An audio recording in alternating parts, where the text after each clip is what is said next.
Pero para considerar los mitos ahora desde otra perspectiva e intentando siempre en las distintas obras variar en lo posible, vamos a examinarlas en referencia a los distintos ámbitos o espacios del universo en que se desarrolla la acción, otro aspecto que me atrae en particular.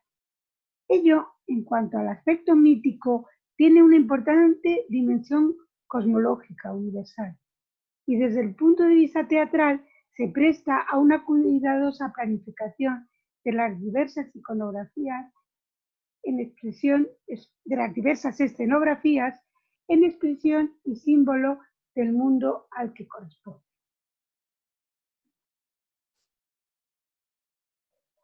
Acabamos de hablar de una obra, Afrodita y el amor, que se presentaba bajo la forma de un drama satírico y que por tanto tenía en ese respecto la mayor vinculación con el ámbito de la tierra.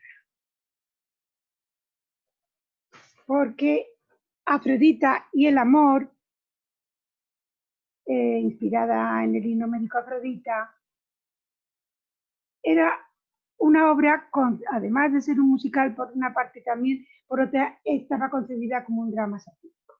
Aquí vemos sátiros y ninfas que componen el coro al frente del anciano Sileno, padre o jefe de los sátiros. A ver, aquí vemos una imagen de iconografía griega, en que vemos a los sátiros y las ninfas bailando en unión, festejando siempre. En la tierra son personajes, divinidades menores de la tierra agreste. Aquí vemos cómo bailan y beben juntos, en la otra más bien bailaban, aquí beben juntos, como cortejo que son del dios Dioniso. El anciano Sileno, el jefe de los sátiros, el padre de los sátiros, vemos cómo está bebiendo. En la imagen de iconografía griega, en una vemos a Pan, otra divinidad agreste, pero que inspirándonos en su imagen hicimos en las obras a los sátiros, en la vestimenta de los sátiros, digamos. Aquí vemos en esta otra imagen a los sátiros y las ninfas o ménades en la vendimia. Como son el cortejo del dios Dioniso, relacionado con la vid y la viticultura y el vino. También es en parte un drama satírico otra obra, Ariadna y Ariadna, de la que hemos hablado en otros aspectos, y en ella tienen protagonismo también Sileno, sátiros y ninfas, aunque se trata del mito de Ariadna. Pero es coherente porque estos forman, como hemos dicho antes, el séquito de Dioniso, que vendrá a rescatar a Ariadna en la isla de Naxos, en donde fue abandonada por Teseo, para hacerla su esposa inmortal. Aquí vemos en esta obra Ariadna y Ariadna a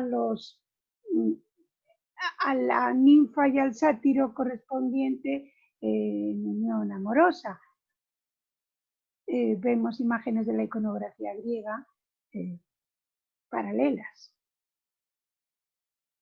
Los sátiros pues tienen gran actividad sexual y están constantemente persiguiendo a las ninfas y a las ménades del cortejo de Dioniso. Aquí vemos a Ariadna en la isla de Naxos rodeada por las ninfas de la isla de Naxos antes de que llegara Dioniso y su séquito. El Tiasos de sátiros consiguiendo al frente y de ménades, que son el séquito de Dioniso, pero antes están aquí las ninfas de la isla con Ariadna.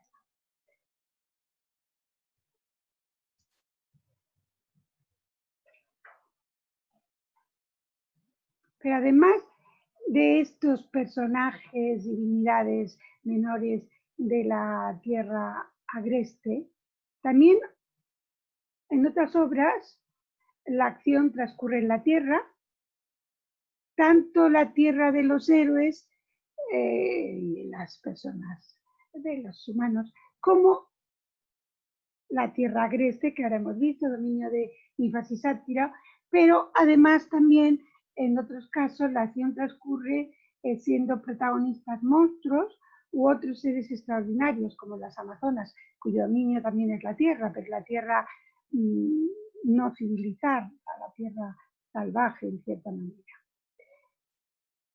Dominio de monstruos, como vemos aquí, volvemos a recordar el laberinto, el minotauro, el monstruo minotauro, en la mujer el monstruo, el laberinto y el héroe, los monstruos de la teogonía, el monstruo, el águila del Cáucaso, que tortura a Prometeo, como ya hemos visto. También la tierra es dominio de la tierra salvaje, no civilizada, es dominio de otros personajes especiales como son las amazonas, como ya hablamos, en Amazonas, muerte de 3 mujeres enamoradas, las veíamos, enfrentándose a los griegos que representan la civilización de Occidente. Pero en contraposición a la tierra, en sus distintas, a su vez en sus distintos ámbitos, está por un lado está el cielo, el Olimpo, el ámbito de los dioses. El Olimpo es el ámbito de los dioses principales, los dioses olímpicos. Y en varias obras pues hemos representado alguna parte cuya acción se desarrolla en el Olimpo. Aquí tenemos en Afrodita y el amor las 3 diosas vírgenes, Atenea, Artemis en el centro y Hestia, cada una con sus atributos característicos. Refleja un pasaje del himno médico Afrodita. Ellas son las únicas, las 3 diosas vírgenes, las únicas que están inmunes al poder de la diosa Afrodita, que era diosa del amor y el sexo. Por eso aparecían estas diosas, como en el himno médico Afrodita. También en la misma obra, Afrodita y el amor, aparece en otro momento el dios olímpico, el dios principal, rey de todos los dioses, Zeus. Y en este momento está con Eros, el dios del amor, al que está obligando a que dispare una flecha contra Afrodita para provocar el amor de ella hacia Anquises. Necesita Zeus la colaboración de ellos. Aunque esto no es algo del himno médico Afrodita, pero es una licencia poética en nuestra obra, porque Eros simboliza el amor que se infunde en un ser fuera de su voluntad. Esa es la flecha. Bueno, aquí vemos en una imagen de iconografía griega al dios Eros disparando con su arco la flecha.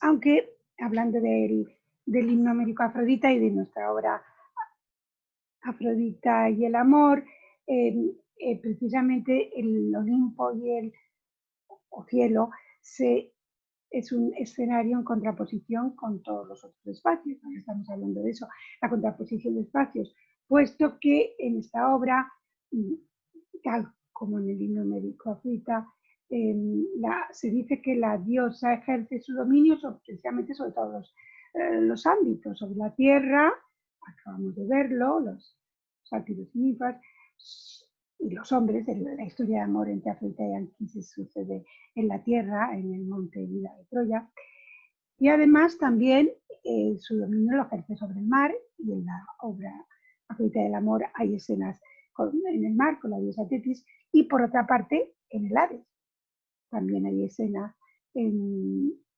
el Hades con la diosa Perséfone. También ha sufrido los efectos del amor.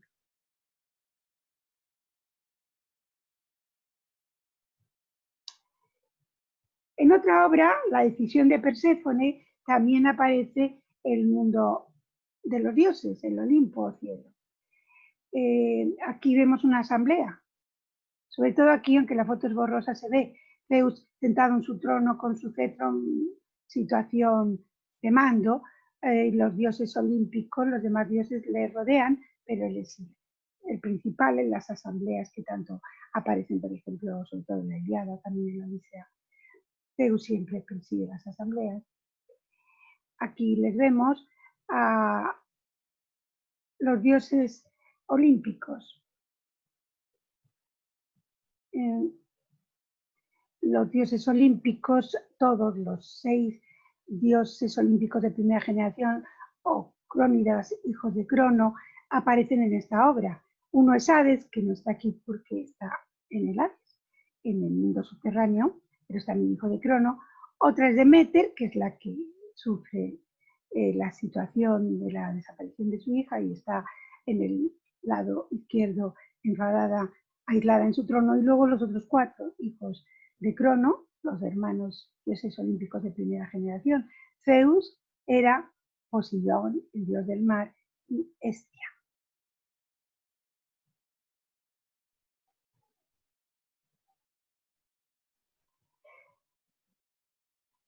Aquí les vemos.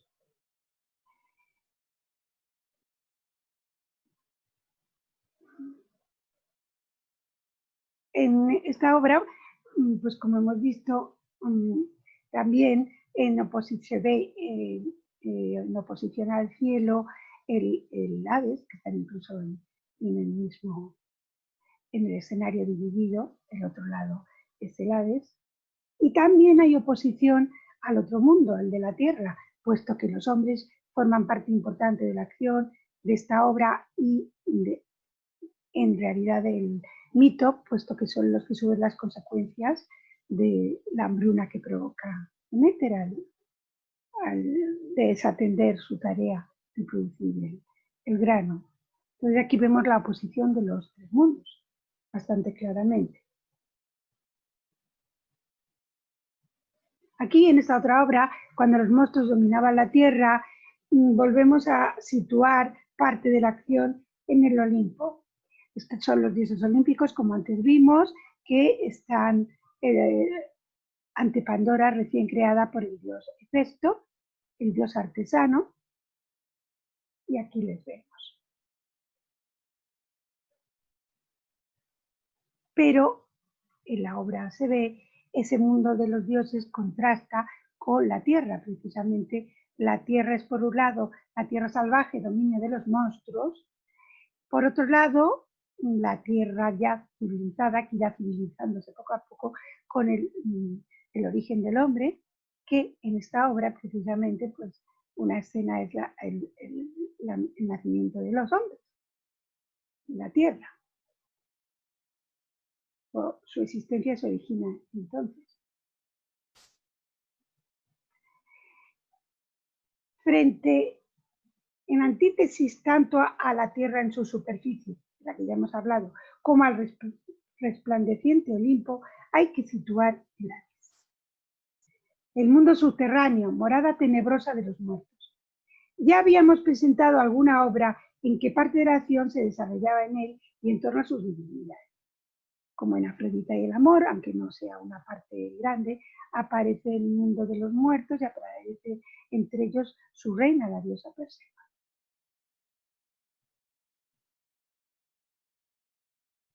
Pero sobre todo, en la obra Todo es posible en el Hades, en donde la acción principal se desarrolla en milagros, como su propio nombre indica.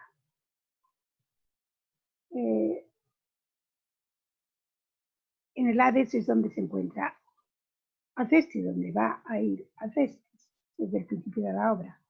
También en esta obra aparece en acción el rapto de Perséfone por Hades y encontramos a otros personajes de episodios característicos del Hades, como ahora iremos viendo, a Caronte, a Cerbero, a Orfeo y Eurídice, a Odiseo con su madre Euriclea, a Protesilao y Laodamia. Aquí vemos a los muertos, anónimos, personajes del Hades.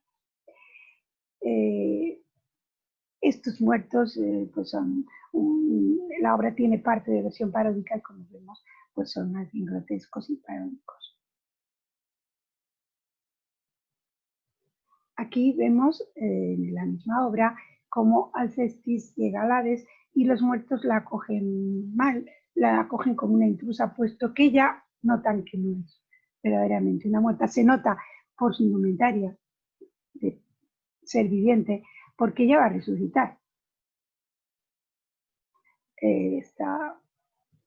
Refleja esta obra la tragedia de Alcestis de Eurípides en parte.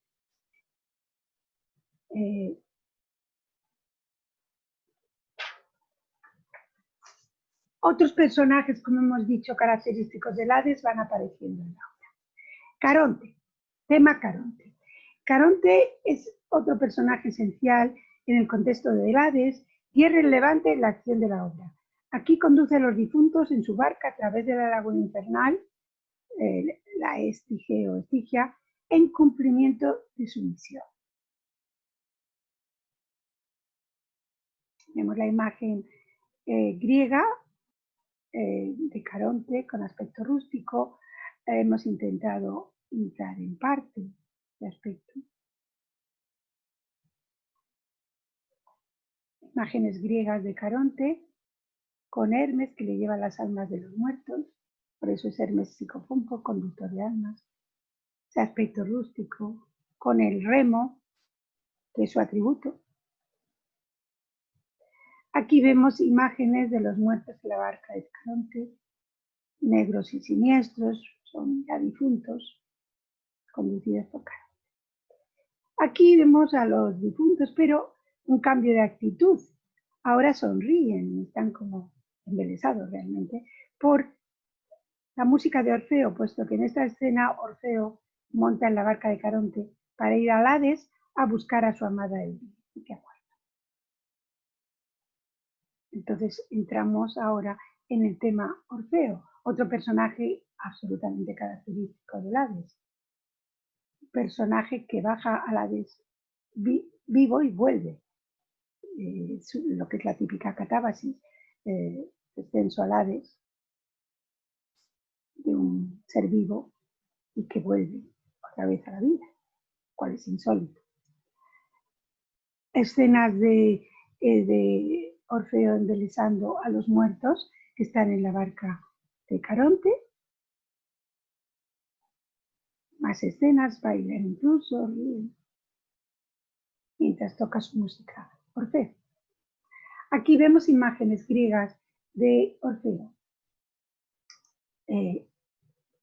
Hay bastantes vasos griegos que representan el infierno en sus personajes más representativos. No suele faltar en esas imágenes Orfeo. Aquí le vemos el detalle en el vaso completo y el detalle. Lo mismo aquí, en el vaso completo, a la derecha en este caso, antes estaba a la izquierda, y el detalle. Y lo mismo aquí, también a la derecha, y el detalle.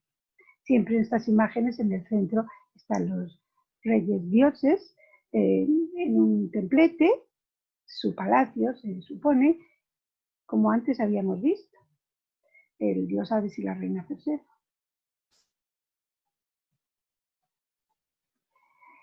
Siguiendo con el tema de Orfeo, pero en transición, o sea, relacionado con el tema de Cerbero, el can Cerbero, el perro guardián, terrible perro guardián del Hades. Cuando llega Orfeo no le deja entrar porque no está vivo, porque no está muerto, no es un difunto.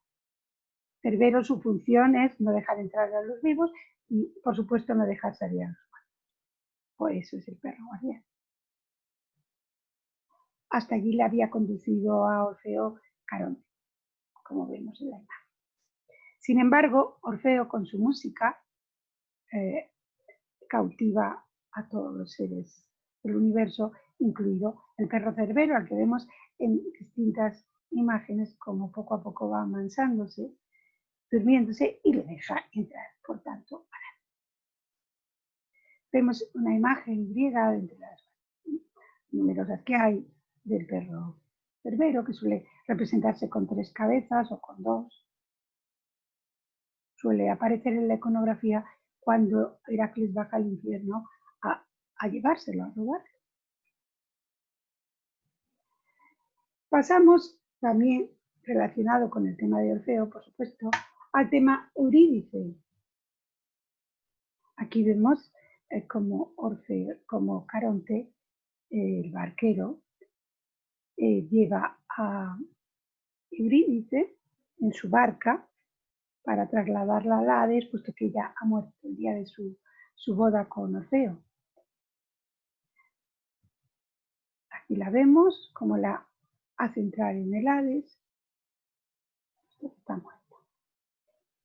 Aquí vemos, continuando con Orfeo, cómo Orfeo ha entrado en el Hades, lo vimos antes, porque ha dormido, ha amansado al cancerbero, y ahora ya está en el Hades buscando a su amada Eurídice, a la que quiere rescatar.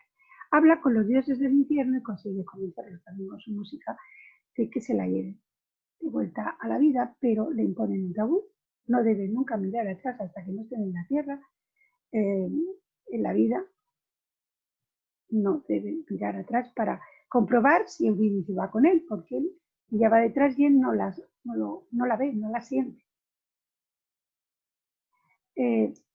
Entonces vemos cómo Eurídice va detrás de Orfeo y Orfeo va ascendiendo hacia la superficie, hacia el mundo de los vivos. Ella le sigue. Entonces se representó subiendo las escaleras del teatro y primero él no mira para atrás, pero cuando ya él sí que está fuera en la tierra, no puede, pero ella todavía no tiene los pies en la superficie, no puede evitarlo, incumple el tabú, mira atrás, entonces ella se tiene que volver, se suma, se regresa a la Es una de estas tristes historias de amor de la mitología, de las más tristes y más conocidas y representadas. Otra historia, realmente la obra Todo es posible en el Hades, incluimos todas las historias más interesantes de personajes que están en el Hades, o sobre todo de otros vivos, la mezcla de un personaje vivo con otro muerto, historia de amor.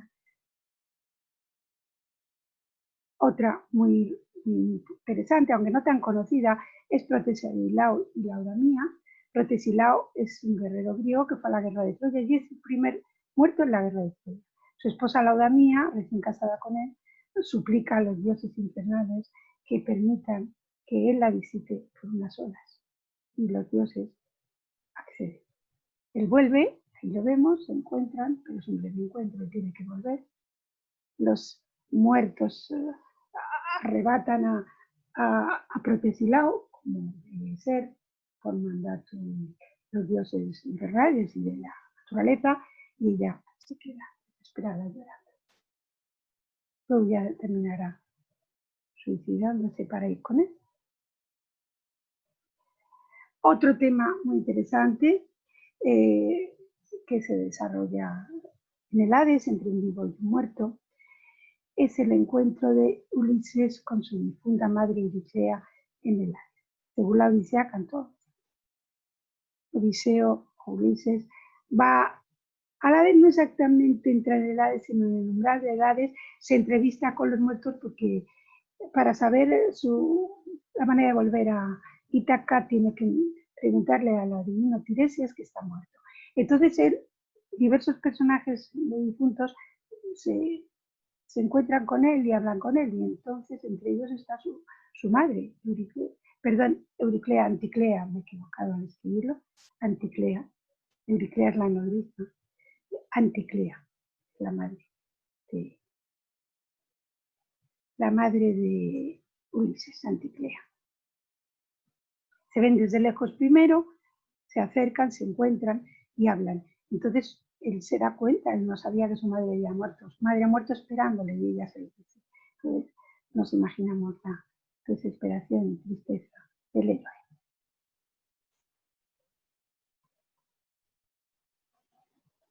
Bien, Estas quizás son los episodios más interesantes relacionados con el Hades. Pero faltaba entre nuestras obras rendirle homenaje al mundo del agua y su divinidad. Y lo hacemos dedicándole una obra. Divinas criaturas del agua.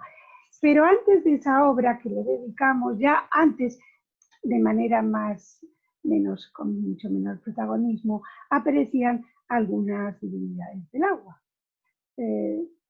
Divinidades marinas, como por ejemplo las Nereidas. Ya habían aparecido las Nereidas, Tetis y sus hermanas, emergiendo del mar, como aparecen a menudo en la Ilíada, en la obra Afrodita en el amor, como vemos aquí.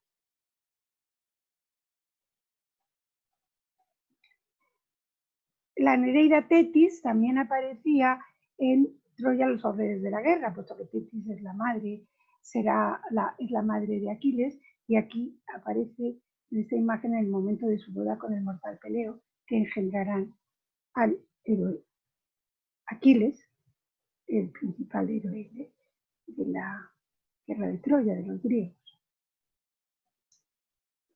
Análogas a las Nereidas, algo análogas, por su carácter marino, con muchas diferencias, desde luego, son las sirenas, pero en su manera de representarlas, pues quizá las representamos con alguna analogía. De las sirenas ya hemos hablado, aparecían en las obras dedicadas a Ulises, como es la obra No, Ulises nunca regresó, que hacemos. También en la obra Cuando los monstruos dominaban la tierra. Así la representamos. También aparecían personajes marinos en la obra, en las dos obras protagonizadas por Ariadna, aparecía el mar Egeo, puesto que ella, Creta, la isla de Creta está en el mar Egeo, y ella en su barco con Teseo va hasta la isla de Naxos. Entonces el mar Egeo es muy representativo, muy significativo.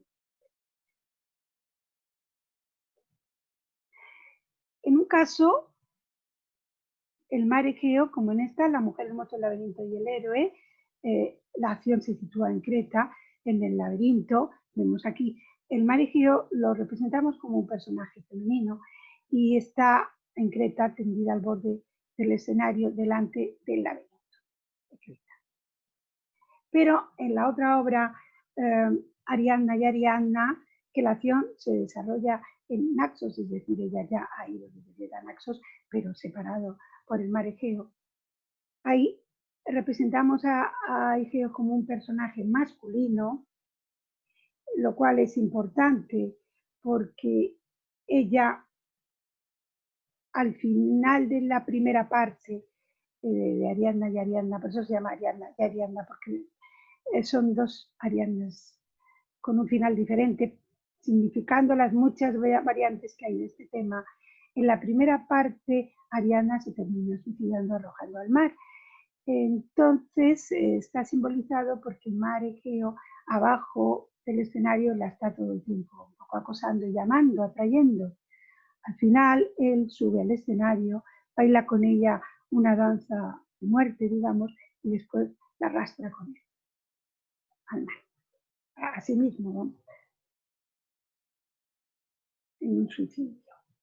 La segunda parte, en cambio, es parte festiva, que termina bien con Ariadna unida al dios Niso, pero son dos actrices diferentes y dos visiones diferentes del tema de Ariadna en Naxos. Y al fin, la obra última que representamos en el 2019, Divinas criaturas del agua, en las que el protagonismo total era dado a las divinidades del agua, como dice su nombre.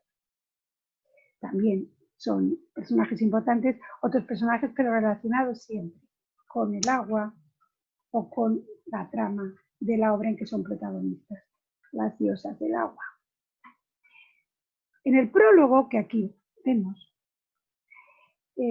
situados en distintos lados del escenario, que se ha dividido en dos, se encuentran en el lado de la izquierda, en el lado de la derecha, el dios Nereo, hijo mayor de Ponto, y en el lado de la izquierda, el dios Océano, el gran río circular que rodea la Tierra, que es hijo mayor de Urano. Son primos, por tanto, Nereo y Océano.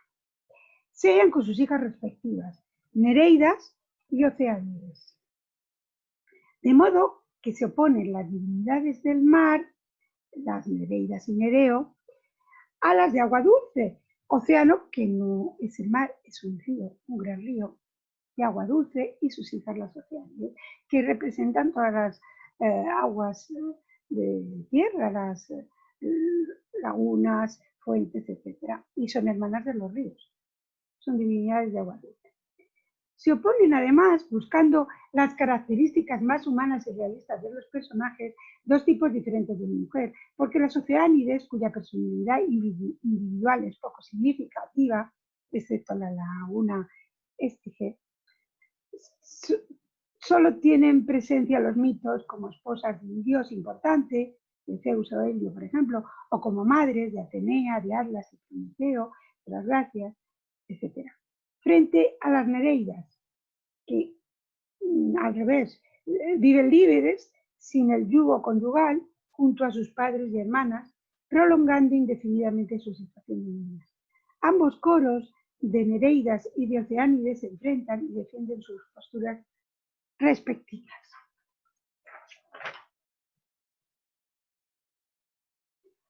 Aquí vemos a las Nereidas bailando, felices y despreocupadas como niñas, siempre juntas. Van vestidas de colores mar, azul turquesa y distintos tonos de verde, y se sumergen en su mar, aquí lo vemos, del mismo color, igual que las Oceánides se sumergen en su río azul del mismo color que sus mares. Bueno, aquí esta imagen de las Nereidas en un grupo generalmente, la vemos, rodean a Tetis, que es la más importante. Aquí vemos a dos Nereidas y con su padre Nereo.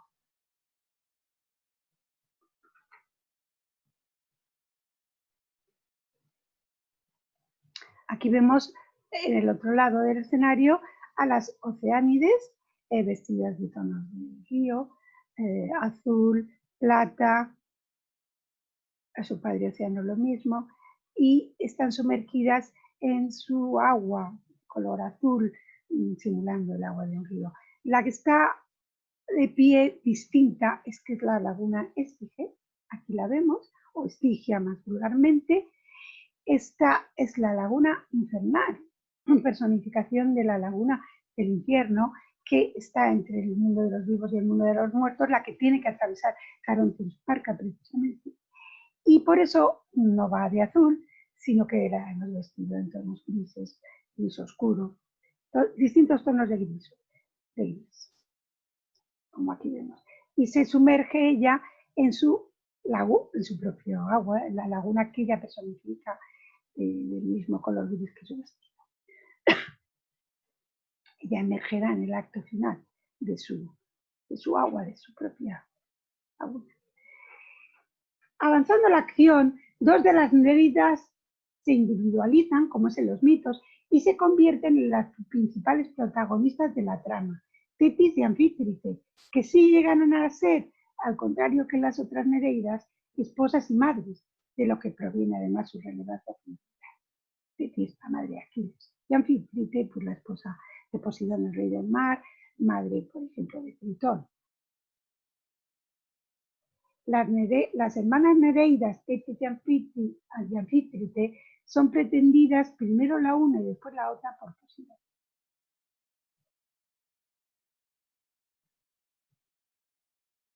Tetis, según el mito, es pretendida por Poseidón y por Zeus, pero después, alertados estos por el oráculo del peligro que representa la unión de Tetis, que está destinada a ser madre de un hijo más fuerte que su padre, que es Aquiles, la rechazan.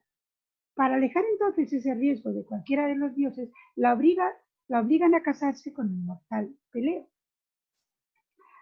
Tetis se niega a esa boda que le repugna como un ser inferior, inmortal, e intenta escapar del hombre que la persigue. Es un tema que está muy reiteradamente atestiguado en la iconografía, plasmado mediante la metamorfosis de la diosa.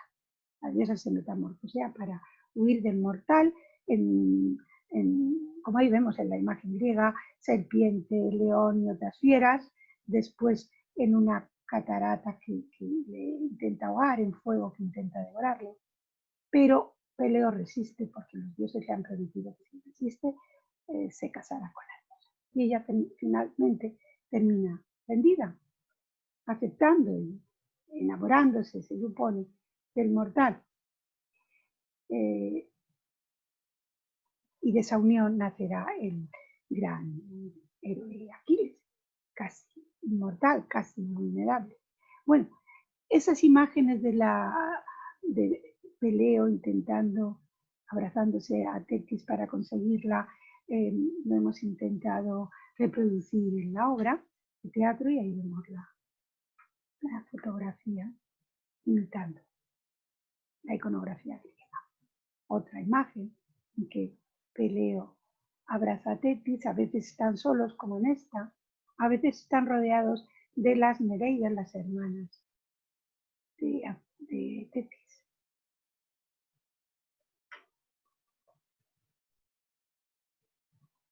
En lo que respecta a la otra Nereida, Anfítrite, Poseidón la pretende ahora a ella, que a su vez huye del dios que la persigue.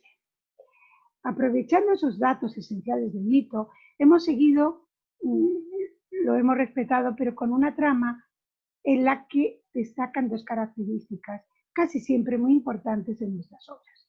Por una parte, la oposición y simetría de personajes, situaciones, espacios, escenografía, y por otra, la máxima relevancia de los personajes femeninos que adquieren voz, quizá cuando antes nunca la tuvieron, en rebeldía y reivindicación de sus derechos, a la par que se mueven ante todo impulsos de sus sentimientos intensos. Aquí vemos cómo huye Anfítrite de Poseidón, llega hasta el extremo del mundo, hasta los márgenes del mundo que son la corriente circular de océano, donde también está Estige, y ella aquí la defiende su prima Estige, la personificación de la laguna infernal que no deja a Poseidón acosarla, aunque sí le deja finalmente que hable con ella en la conventa. En esta imagen vemos llega a Poseidón que persigue a Anfítrite. En los lados del vaso están los familiares, las Nereidas y otros familiares de Anfítrite.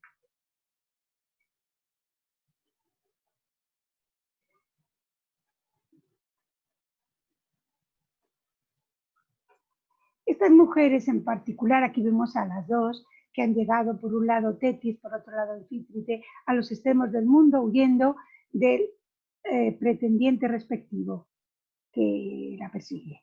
Tetis huyendo de Peleo, ahí le vemos en el lado de la izquierda, y Anfítrite huyendo de Poseidón, que como hemos visto, también la perseguía y acosaba. Pero Estige, la laguna, separa, las protege y defiende. Estas mujeres, en particular nuestras protagonistas de hoy, se sienten acosadas, se niegan a aceptar la imposición de los varones, luchan contra ello con todas sus fuerzas, dispuestas a sacrificarlo todo con tal de salvar su libertad y propio criterio. Entonces vemos cómo las dos hermanas han huido, cada una por el lado opuesto del escenario, hasta llegar a Estige. En su fuga, una y otra Nereida, antes de llegar a su destino final, la laguna Estige, cada Nereida se va encontrando tópicos propios del viaje con diversos personajes femeninos, mujeres todas abandonadas por su amante, ancladas apenas sin posibilidad de escape en un punto de la costa, en continua espera y lamento. Son estas las diosas Calipso y Circe, y las mortales Ariadna y Medea, con fuertes rasgos de analogía y de contraste entre unas y otras, que se señalan claramente en su indumentaria, su escenografía y su situación inversa en el escenario. Nos sirve así para tratar también otros mitos que son, por otra parte, viejos amigos, a los que hemos recurrido repetidamente. Y así, una vez más, no falta el tema de Troya, representado por las diosas Calipso. Al fin, llegan las dos hermanas al extremo del mundo, como vemos aquí.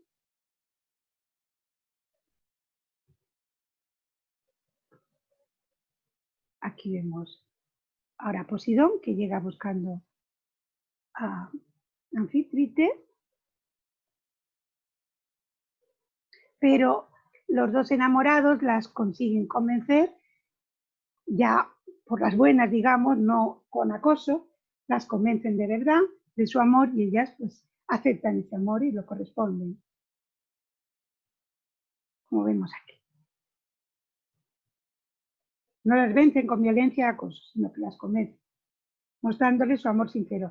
De modo que la obra, entre drama y comedia, de amor y enredo, con hermanas en contraste, mujeres decididas y aventureras, recuerda un poco a algunas obras del siglo XIX. Al final, en Happy End, triunfa el amor, pero no es, por supuesto, porque las mujeres resulten derrotadas.